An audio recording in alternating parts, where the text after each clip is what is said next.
कोई post graduation कर रही है, कोई ग्रेजुएशन कर रही है, कोई एमबीबीएस कर रही है, कोई बीएमएस कर रही है, कोई एमबीए कर रही है, कोई इंजीनियरिंग पढ़ रही है। ये जब मेरे पास आए थे और यकीनन पूरी दुनिया के अंदर ये जो वॉर हो रही है जिसमें बेगुनाह बच्चे, औरतें, बुजुर्ग, नौजवान मारे जा रहे हैं, तो हर एक के दिल में दर्द है, तकलीफ़ है, लोग जज्बाती हुए हैं। उसी तरह से बच्चियां चाहती थी कि एक रैली की जाए, बड़े ग्राउंड पे मजमा किया जाए। तो मैंने उसके रिपरकेशंस उनको बताए कि इस तरह की रैलीज़ और मजमे में कभी कभी एंटी सोशल एलिमेंट अंदर घुस जाते हैं और वो जो एक पीसफुल रैली होती है उसको एक अनपीसफुल रंग उसको दे देती है। बच्चियां समझी और आज उन्होंने यहाँ पे बेहतरीन उन्होंने अपना जज्बातों को जो है यहाँ पे पेश किया और जो हालात है उसको पेश किया और फ़लस्तीन के लोगों के लिए और दुनिया की तमाम उम्मत के लिए, पूरी उम्मत के लिए, उनकी बेहतरी के लिए यहाँ पे दुआ का इंतज़ाम किया गया और वो यहाँ दुआ भी मुकम्मल हुई। एक बहुत अच्छा कंसेप्ट था जिसमें आप भी बहुत भावुक हुए, लोग भी बहुत भावुक हुए और ख़ास बात ये रही दुआ के साथ साथ बाइकआउट के लिए हम भले ही कुछ ना कर सके लेकिन कमर तो तोड़ सकते हैं आर्थिक स्थिति से। मैंने जैसे अपनी तकरीर में स्पीच में बताया कि ये पूरी लड़ाई दुनिया में जो है वो कमर्शियल है। आज दुनिया में वॉर करना बोले तो सब में बड़ा बिजनेस है, अपने वेपन्स बेचना।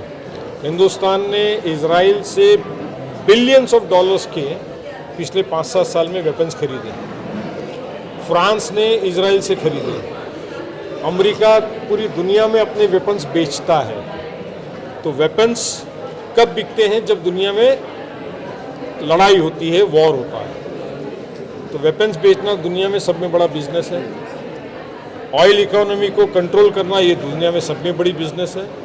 और उसी के साथ में दुनिया में सब में बड़ी आबादी वाला जो मुल्क है वो पूरी दुनिया का कैपिटलिस्ट लोगों का और मुल्कों का उस मुल्क के ऊपर उनकी नज़र है कि ये किसी भी हालात से ये मुल्क हमारे कंट्रोल में रहे, सियासी मैदान मेयार पे, सोशियो इकोनॉमिकल मेयार पे।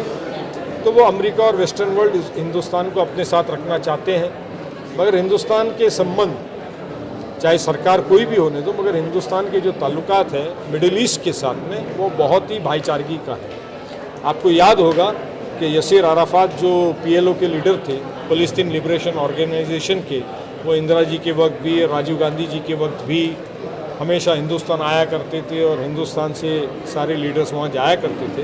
तो हिंदुस्तान हमेशा फ़लस्तीनियों के साथ रहा है, चाहे किसी की भी सरकार हो, और हिंदुस्तान अपनी ताकत से वहाँ पर साथ में है। और आज ज़रूरत है फ़लस्तीनियों के लोगों को वो सिर्फ रब्बुल आलमीन से दुआ मांगने की। और ये जो इजरायली कंपनीज़ हैं इनको अगर हम बाइकआउट करते हैं, इनके प्रोडक्ट को बाइकआउट करते हैं, तो एक बहुत बड़ा सोशियो इकोनॉमिकल सेटबैक इजरायलियों को मिलेगा और वेस्टर्न कंट्रीज़ जो इजरायली का इस वॉर में साथ दे रहे हैं उनके खिलाफ में एक बहुत बड़ा स्टेप होगा।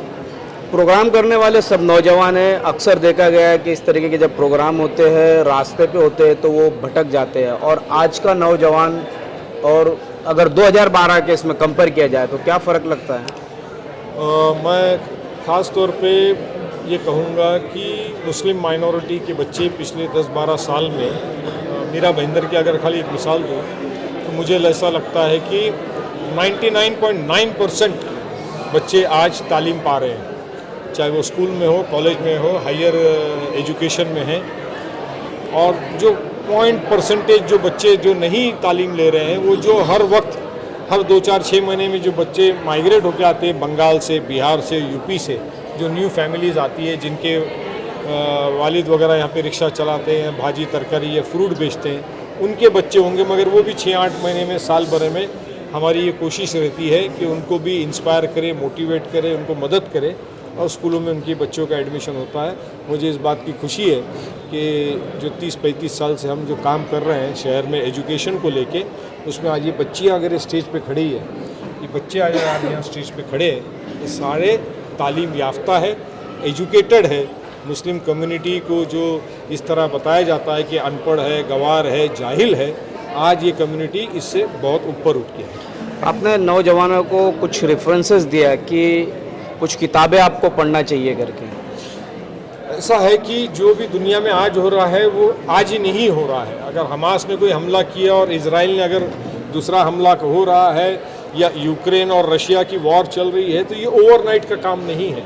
इसके पीछे हिस्ट्री होती है, 100-200 साल की हिस्ट्री होती है, उसके पीछे मजहबी हिस्ट्री होती है और ये उसके रिपोर्केशंस होते हैं जो वॉल्केनो की तरह पकते रहता है और एकदम से वॉल्केनो इरप्ट जब होता है तब लोगों को नज़र आता है। कविता क्लब में जो कार्यक्रम रखा गया था उस कार्यक्रम में जहाँ नौजवान लड़कियों ने बहुत अच्छा कार्यक्रम पेश किया, उसके पर्दे के पीछे भी कुछ नौजवान थे। उनमें से एक व्यक्ति से बात करते हैं। आइए, इस तरीके का कार्यक्रम करने का उनके दिमाग में कैसा आया ये कंसेप्ट, क्या कहेंगे?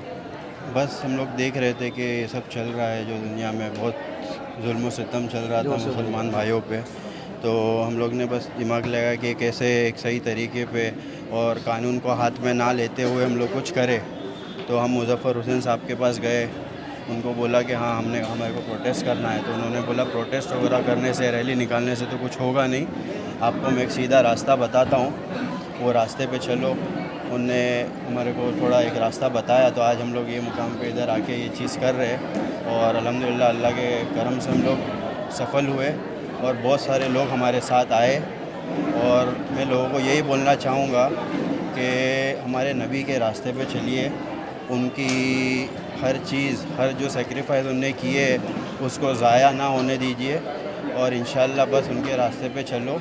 और यूथ फॉर ट्रूथ बोले तो अभी वहाँ पे फ़लस्तीन में जो जुल्म हो रहा है, आप खुद देख रहे होंगे कि बच्चे लोगों पे और मासूम बच्चे लोग जो मतलब जस्ट पैदा हुए हैं और जो पेट में है, मतलब आप देख भी नहीं सकता कोई इंसान जो इतना जुल्म चल रहा है। अल्लाह आसान करे उनकी मुश्किलें और रहम करे ज़ालिमों पे, उनको बदला ले अल्लाह। बस अल्लाह से दुआ करते हैं हम ये सब ख़त्म हो जाए जल्दी। क्या कहेंगे? युद्ध विराम तो हो चुका है जी, बस अभी ये 4 दिन के लिए सीज़ फायर किया है। और ये हमेशा से रहे। बस सब लोग यही चाहेंगे कि अमन और शांति कायम रहे, बनी रहे। कोई भी नहीं चाहेगा कि किसी के घर में भी कोई भी चीज़ की तकलीफ़ आए, किसी भी तरीके की। बस हर जगह सुकून रहे, शांति रहे, पीस रहे।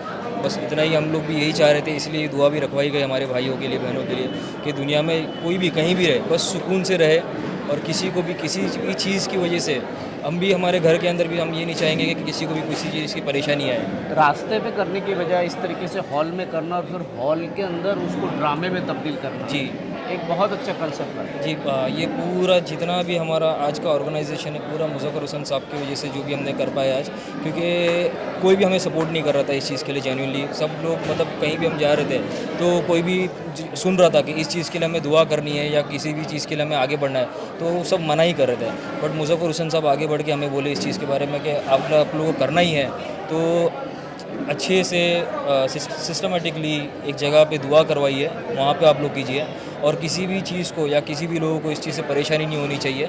आप लोग उस जगह जाके ये पूरा आपका जो फंक्शन है वो कीजिए। और उन्होंने पूरा हमें बहुत सपोर्ट किया गया है इस चीज़ में और अल्हम्दुलिल्लाह अल्लाह करोड़ एहसान के पूरा अल्हम्दुलिल्लाह एकदम सुकून से शांति से हो गया। अस्मिता क्लब में नौजवान बच्चियों ने प्रोग्राम रखा और जिस तरीके का उन्होंने यहाँ पे विरोध प्रकट किया, एक बहुत बेहतरीन नमूना पूरे देश, पूरे दुनिया में उन्होंने कायम किया। कुल मिला के जिस तरीके की हैवानियत इजराइल ने गाज़ा के साथ की, उसे बड़े अच्छे अंदाज में पेश किया। साथ ही अपनी व्यथा, अपना दर्द, हर किसी को किस तरीके से दुख का सामना करना पड़ रहा है, उसमें एक बहुत अच्छी नज़म, जिसे कविता कहा जाता, कही गई थी। आप क्या कहेंगे उसके ऊपर? एक बार मैं आपसे जानना चाहूँगा। एक्चुअली देखा जाए तो और ये कंसेप्ट आपके दिमाग में किस तरीके से आया कि यहाँ पे इस तरीके से ये पढ़ा जाना चाहिए, और उससे क्या के लोग से लेके मुजफ्फर साहब खुद भावुक हो गए थे, रोने लगे थे? सर, जैसा मैंने कहा कि हम अंदाज़ा नहीं लगा सकते कि वहाँ के लोगों के दिल पर क्या बीत रही होगी, फिर भी हमने एक छोटी सी बस कोशिश की थी लोगों तक ये बात पहुँचाने की कि जब इतना अन्याय होता है तब एक बच्चे के मन में क्या गुजरता है, तब वहाँ के लोगों के मन में क्या गुजरता है। क्यों आपको ऐसा लगा कि इस तरीके का प्रोग्राम करके अवेयरनेस करने चाहिए? इस तरीके का प्रोग्राम करके अवेयर करना मतलब ये एक बहुत ही पीसफुल और एक एजुकेशनल तरीका था सबको बताना और सबको समझाना।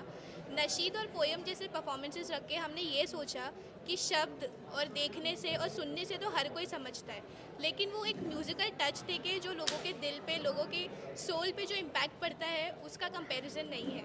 तो इसीलिए हमने ऐसे परफॉर्मेंसेस रखे इस तरीके से कि लोग देखें, सुने और उसका इम्पैक्ट पड़े लोगों पर। एक अपील भी की गई बाइकआउट की। जी, वो अपील हमने इसलिए की है क्योंकि इतने दूर से, इस डिस्टेंस से हम कुछ नहीं कर सकते, हम लोग कोई कुछ नहीं कर सकता, लेकिन जो भी छोटे छोटे स्टेप्स है जो हम ले सकते हैं।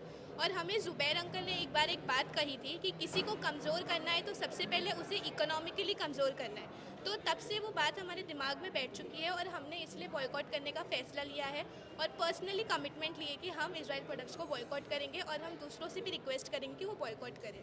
Thank you. Thank you. तो ये थी यहाँ की नौजवान बच्चियों जिन्होंने अपनी भावनाएं व्यक्त की है गाज़ा के प्रति। जिस तरीके की हैवानियत, क्रूरता और दुनिया में ऐसी कोई मिसाल नहीं जो इससे भी ख़राब हो, वो इज़राइल ने पेश किए। उसका बड़े बेहतरीन अंदाज में उसे पेश करते हुए उन्होंने लोगों को दिल को छुआ और अपना विरोध प्रकट किया।